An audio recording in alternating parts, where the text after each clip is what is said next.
Welcome to ShadowSleep Stories.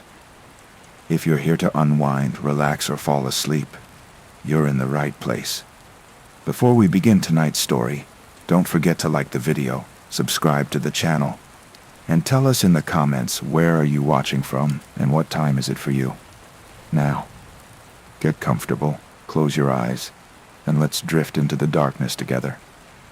My name is Thomas, and I used to make a living photographing abandoned buildings, old factories, defunct shopping malls, derelict houses. There was something beautiful about decay, about places where time had stopped and nature was slowly reclaiming what humans had left behind. But after what happened at St. Mary's Medical Center, I've never picked up a camera again. The hospital had been closed for 8 years when I arrived on that October evening. Built in 1947, St. Mary's had served the community for over 60 years before budget cuts and a newer facility across town finally forced its closure. The building sat empty on the outskirts of Millbrook, Ohio, slowly deteriorating while the city decided what to do with the property. I'd gotten permission from the city council to photograph the interior for a book I was working on about abandoned healthcare facilities. They gave me a key and warned me about structural damage, asbestos, and the usual dangers of exploring derelict buildings. They didn't warn me about Nurse Catherine, but they should have. St. Mary's was a typical mid-century hospital, 4 stories of institutional brick and concrete, with long corridors lined with patient rooms and common areas that had once bustled with activity. Now it was a monument to emptiness, filled only with the debris of hasty evacuation and 8 years of slow decay. I arrived just before sunset, planning to take advantage of the golden hour light filtering through broken windows. The main entrance was chained shut, but the city had given me access through a service door near the loading dock. The heavy metal door opened with a groan that echoed through the empty building. The smell hit me immediately, that distinctive hospital odor of disinfectant and industrial cleaning products, somehow still lingering after nearly a decade. But underneath it was something else, something organic and unpleasant that made my stomach turn. I set up my equipment in the main lobby, a spacious area with a reception desk and seating areas where families had once waited for news about their loved ones. The furniture was still there, covered in dust and debris, arranged as if the staff had expected to return the next morning. The first sign that something was wrong came about an hour into my shoot. I was photographing the abandoned pharmacy when the lights flickered. Not unusual in an old building with questionable electrical systems, but these weren't the random flickers of failing wiring. The fluorescent panels came on in sequence, one after another down the hallway, as if someone was walking along and switching them on. I followed the trail of illumination, my camera ready. The lights led me to the elevator bank, where they stopped. The elevator doors were slightly open, revealing a dark shaft that seemed to descend into absolute blackness. I took several shots of the elevator, then turned to head back to the pharmacy. That's when I heard it. Footsteps, soft, rubber-soled shoes squeaking against linoleum floors. The unmistakable sound of someone walking through the hospital corridors. "Hello?" I called out. "Security?" No response, but the footsteps continued, echoing from somewhere deeper in the building. I followed the sound through a maze of corridors, past empty patient rooms and abandoned nursing stations. The footsteps stayed just ahead of me, always around the next corner, always out of sight. The fluorescent lights continued their sequential activation, creating a path of illumination that seemed to be guiding me toward something. The trail led me to the 4th floor, the psychiatric ward. St. Mary's had closed its mental health services in the 1980s, converting the 4th floor to general medical use. But the original layout was still visible. Smaller rooms with reinforced doors, common areas designed for group therapy, and a nurse's station positioned for maximum visibility of all patient areas. The footsteps had stopped, but the lights in this section were behaving differently. Instead of the steady fluorescent illumination I'd seen elsewhere, these lights flickered constantly, creating a strobing effect that made everything appear to move in stop motion. That's when I saw the wheelchair. It was positioned in the center of the main corridor, an old-fashioned model with chrome wheels and worn vinyl upholstery. As I watched, It began to move, slowly at first, then with increasing speed, rolling down the hallway toward the abandoned nurses' station. I raised my camera and started shooting, thinking I was capturing some kind of atmospheric phenomenon, maybe air currents or uneven floors causing the wheelchair to move. But through my viewfinder, I saw something that made my blood freeze. Someone was sitting in the wheelchair. Not clearly visible, more like a suggestion of a person, a shadow that didn't quite match the lighting, but unmistakably human in shape, slumped forward as if unconscious or heavily sedated. I lowered my camera and looked directly at the wheelchair. It appeared empty, but when I raised the camera again, the figure was there, more distinct now. An elderly patient in a hospital gown, strapped into the chair with leather restraints. The wheelchair rolled past me and disappeared around a corner. I followed, my heart pounding, but found only an empty corridor. The lights had stopped flickering, returning to their normal, steady glow. That's when she spoke to me. Visiting hours are over. I spun around to see a woman in a nurse's uniform standing behind me. She was in her 40s with graying hair pulled back in a tight bun and a name tag that read Catherine Walsh, RN. Her uniform was pristine white, starched and pressed, completely out of place in the dusty, decaying hospital. "I'm sorry," I said, trying to keep my voice steady. "I have permission to be here. I'm photographing the building for a book project." Nurse Catherine smiled, but there was something wrong with her expression. It was too wide, too fixed, like a mask that didn't quite fit properly. "There are no visiting hours for the 4th floor," she said. "The patients need their rest. Many of them are very sick."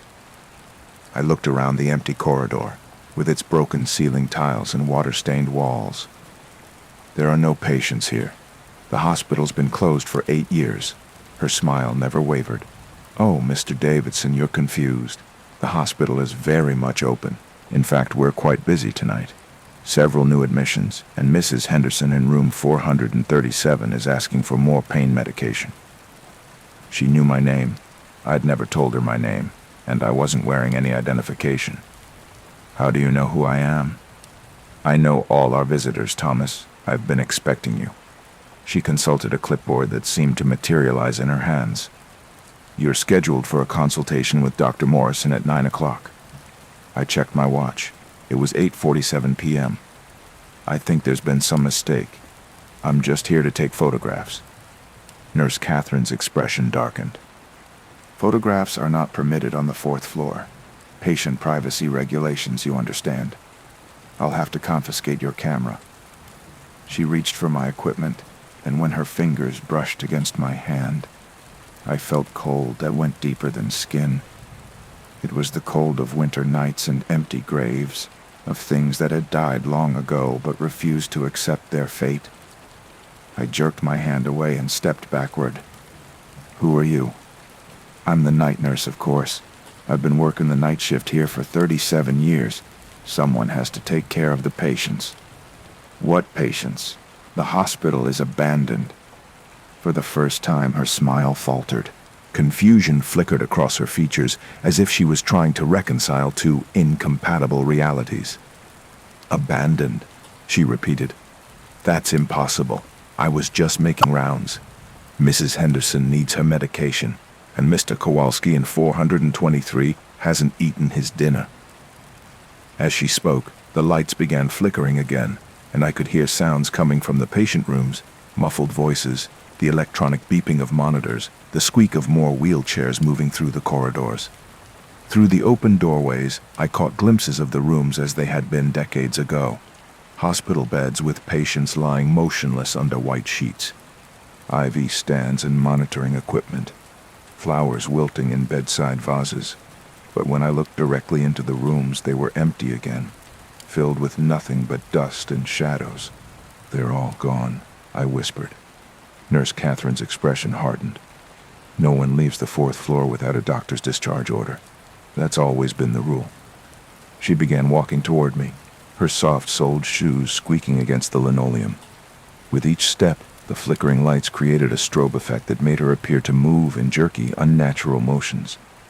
"You seem agitated, Thomas. paranoid, delusional. I think you need to be admitted for observation." I backed away from her, but the corridor seemed to stretch endlessly in both directions.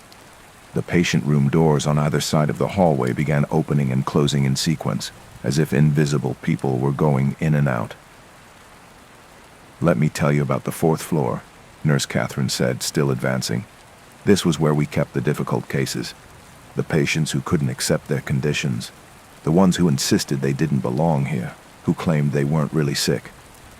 The wheelchair I'd seen earlier appeared again, rolling slowly alongside her like a faithful pet. "Some patients fought their treatment for years. They would insist they were healthy, that there had been some mistake, that their families would come to take them home. But families forget, Thomas. Families move on, and eventually the patients had to accept that this was their home now. 'You're dead,' I said, the words tumbling out before I could stop them. 'You died here, didn't you? You never left the 4th floor.' She stopped walking, her expression shifting from professional concern to something darker. "I never left," she confirmed. "Someone has to take care of the patients. Someone has to work the night shift. The night shift never ends, Thomas. And now that you're here, you can help me." The wheelchair rolled forward and stopped directly in front of me. I could see the leather restraints hanging from its arms, waiting. "I'm not a patient," I said desperately. "Of course you are. Anyone who comes to the 4th floor is a patient. That's how it's always been." She consulted her clipboard again. "Thomas Davidson, admitted for acute paranoid episodes and delusional behavior, claims to be a photographer, but refuses to acknowledge reality of his surroundings." The restraints on the wheelchair began moving on their own, unfastening and reaching toward me like hungry tentacles. I ran. I sprinted down the corridor, past the flickering lights and opening doors, toward the stairwell I'd used to reach the 4th floor. Behind me, I could hear Nurse Catherine calling out in her professional, concerned voice. "Mr. Davidson, please return to your room. You're not well enough for unsupervised activities." I reached the stairwell and took the steps 3 at a time, not stopping until I burst through the service door into the cool October night. I threw my equipment into my car and drove away from St. Mary's Medical Center, not slowing down until I reached the highway. The next morning, I called the city planning office to report what I'd experienced. The woman on the phone was sympathetic but confused. "I'm sorry, Mr. Davidson, but there's no record of us giving anyone permission to photograph St. Mary Amos. The building has been sealed pending demolition. No one should have access. But you gave me a key. I have the paperwork." "Sir, I've been with the planning office for 12 years and we've never authorized photography projects in abandoned buildings. It's a liability issue." I checked my camera bag for the paperwork. It wasn't there. Instead, I found hospital admission form with my name on it. It dated the previous evening, signed by Catherine Walsh, RN. Under reason for admission, someone had written, "Patient claims to be a photographer, but shows signs of severe dissociation from reality. Recommend indefinite observation on 4th floor psychiatric ward." I never developed the photographs I took that night. I don't want to see what might be visible in those images, what faces might be looking back at me from the abandoned rooms, what figures might be sitting in wheelchairs I thought were empty. St. Mary's Medical Center was demolished 6 months later. The city built a parking lot where the building once stood. But sometimes, late at night, people report seeing lights flickering in an empty lot and hearing the sound of wheelchairs rolling across asphalt where hospital corridors used to be. And sometimes, they say, you can hear a woman's voice calling out professional, caring instructions to patients who are no longer there. The night shift never ends. Someone always has to take care of the patients. Even when there are no patients left to care for,